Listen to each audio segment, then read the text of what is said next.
Hi friends, welcome to my channel. இன்றைக்கி நாம் உருளைக்கிழங்குல பக்கோடா எப்படி செய்கிறதுன்னு பார்க்கலாம். இதுக்கு நான் 3 உருளைக்கிழங்கு எடுத்திருக்கேன். நல்லா பீல் பண்ணிடலாம். ஒரு வெங்காயம், ஒரு பச்சை மிளகா, இது எல்லாத்தையுமே நல்லா நீளமாக கட் பண்ணிடலாம். உருளைக்கிழங்கை வந்து நம்ம கிரேட்டரில் பெரிய ஹோல்ஸில் வச்சு கிரேட் பண்ண போகிறோம். வெங்காயம் நீளமாக இருக்கிறதுனால இதுவும் கொஞ்சம் நீளமாக இருந்ததுன்னா நல்லாயிருக்கும், ஒரே மாதிரி வேகிறதுக்கு. ஸோ நல்லா கிரேட் பண்ணி எடுத்துடலாம். சின்ன பசங்க உருளைக்கிழங்கு ரொம்ப இஷ்டமாக சாப்பிடுவாங்க. அவங்களுக்கு எப்போவுமே ஒரே மாதிரி வேக வச்சு கொடுத்தாங்கன்னா சாப்பிட்றதுக்கு கஷ்டப்படுறதுனால இந்த மாதிரி ஒரு தடவை பக்கோடா செஞ்சு தரலாம். இப்போ நல்லா ஃபுல்லாக கிரேட் பண்ணியாச்சு. இதில் நிறைய ஸ்டார்ச் இருக்கும். இந்த ஸ்டார்ச் இருந்ததுன்னா வெந்து மாவு மாதிரி ஆயிரும். அதனால் இதில் இருக்க ஸ்டார்ச் எல்லாமே நம்ம ரிமூவ் பண்ண போகிறோம். பாருங்கள் எவ்வளோ ஸ்டார்ச் இருக்குன்னு. இது எல்லாத்தையுமே நம்ம புழிஞ்சு எடுத்துடலாம். இப்போ நான் புழிஞ்சு எடுத்துட்டேன். இதை வந்து இன்னொரு தடவை தண்ணி ஊற்றி நல்லா க்ளீன் பண்ணி எடுத்துடலாம். அதில் இருக்க ஸ்டார்ச் கொஞ்சம் கூட இருக்கக்கூடாது. எல்லாமே எடுத்துகிட்டு ட்ரையாக இருக்கணும். அப்போ இந்த பக்கோடா வந்து கிறிஸ்பியாக இருக்கும். இந்த மாதிரி தண்ணியில் போட்டு நல்லா ஸ்க்வீஸ் பண்ணி எடுத்துடலாம்.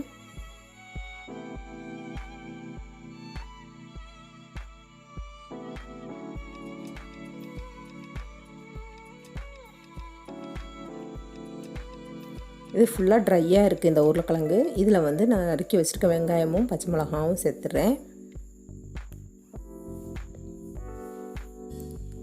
இதுக்கப்புறம் நம்ம ஸ்பைசஸ் எல்லாம் சேர்த்துடலாம். ஒரு ஸ்பூன் மிளகாத்தூள், ஏற்கனவே ஒரு பச்சை மிளகா சேர்த்துருக்கேன். காரத்துக்கு ஏற்ற மாதிரி அவங்கவுங்க டேஸ்ட்டுக்கு தகுந்த மாதிரி காரம் சேர்த்துக்கோங்க. அப்புறம் கொஞ்சம் பெருங்காயம், கொஞ்சம் உப்பு.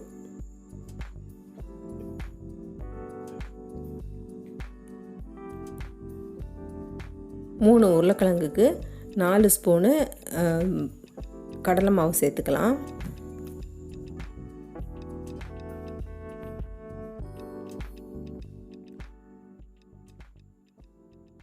ஒன்றரை ஸ்பூனு அரிசி மாவு சேர்த்துக்கலாம். அரிசி மாவு சேர்த்தா தான் நல்லா கிறிஸ்பாக இருக்கும். வெறும் தனியாக கடலை மாவு மட்டும் சேர்த்துட்டோன்னா இந்த பஜ்ஜி மாதிரி இருக்கும். இப்போ எல்லாம் நல்லா மிக்ஸ் பண்ணிடலாம். ஏன்னா உருளைக்கிழங்கு வந்து நம்ம வாஷ் பண்ணதுனால கொஞ்சம் தண்ணி இருக்கும். அதுக்கு நல்லா மிக்ஸ் பண்ணிவிட்டு அப்புறமா தேவையான அளவு தண்ணி ஊற்றி நல்லா கட்டியாக பிசைஞ்சிக்கலாம். எல்லாம் ஒன்று போல் நல்லா இந்த மாவு எல்லா இடமும் படுற மாதிரி நல்லா மிக்ஸ் பண்ணிடலாம். இது மிக்ஸ் பண்ணி ரொம்ப நேரம் வச்சுருக்கக்கூடாது. ஏன்னா வெங்காயத்தில் இருக்க வெங்காயம் வந்து உப்போடு சேரும்போது அதுலேருந்து தண்ணி விடும். வெங்காயம் உருளைக்கிழங்கு ரெண்டுமே தண்ணி விடும். ஸோ இந்த மாதிரி மிக்ஸ் பண்ண உடனேயே நம்ம பொரிச்சு எடுத்துடணும்.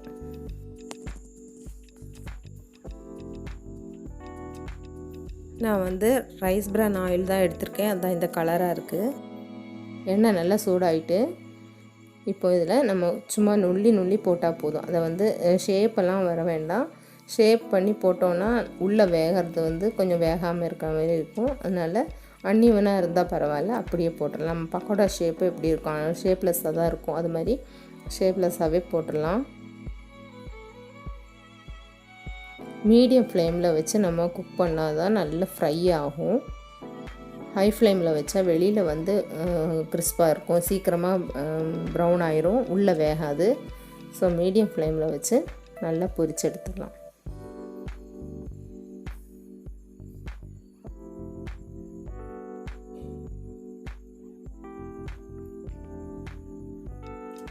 பொட்டேட்டோ வந்து எப்போவுமே ஃப்ரை பண்ணும்போது அதில் இருக்கக்கூடிய அந்த ஸ்டார்ச்சை எடுத்துடணும். எடுத்தால் தான் நல்லா கிறிஸ்பாக இருக்கும்.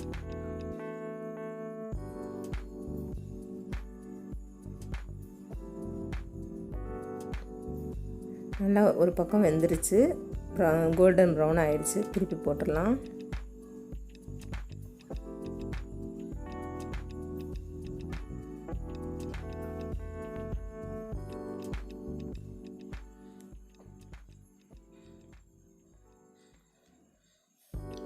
பசங்களுக்கு இந்த மாதிரி செஞ்சு கொடுத்தாங்கன்னா அது சாப்பிடும்போது உருளைக்கிழங்குன்னே கண்டுபிடிக்க முடியாது. நல்ல டேஸ்ட்டாக இருக்கும். வெங்காயம்லாம் சேர்த்துருக்கிறதுனால நல்ல டேஸ்ட்டாக இருக்கும். ஈவினிங் வந்து டீ கூட ஒரு 2 சாப்பிட்டா போதும், நல்லாயிருக்கும். செஞ்சு பாருங்கள். நல்ல ப்ரௌன் கலர் ஆயிடுச்சு. எடுத்துடலாம். ரொம்ப ஈஸியாக செஞ்சிடலாம். 5 நிமிஷம் போதும் இந்த பக்கோடா செய்கிறதுக்கு. பாருங்கள் இவ்வளோ இது கிறிஸ்பியாக இருக்குது பார்க்குறதுக்கு. சூப்பராக இருக்கும். இது செஞ்சு பாருங்கள். இந்த வீடியோ உங்களுக்கு பிடிச்சிருந்தால் லைக் பண்ணுங்கள், ஷேர் பண்ணுங்கள், கமெண்ட் பண்ணுங்கள், மறக்காமல் சப்ஸ்கிரைப் பண்ணுங்கள், பெல் ஐக்கானை கிளிக் பண்ணுங்கள். தேங்க்ஸ் ஃபார் வாட்சிங்.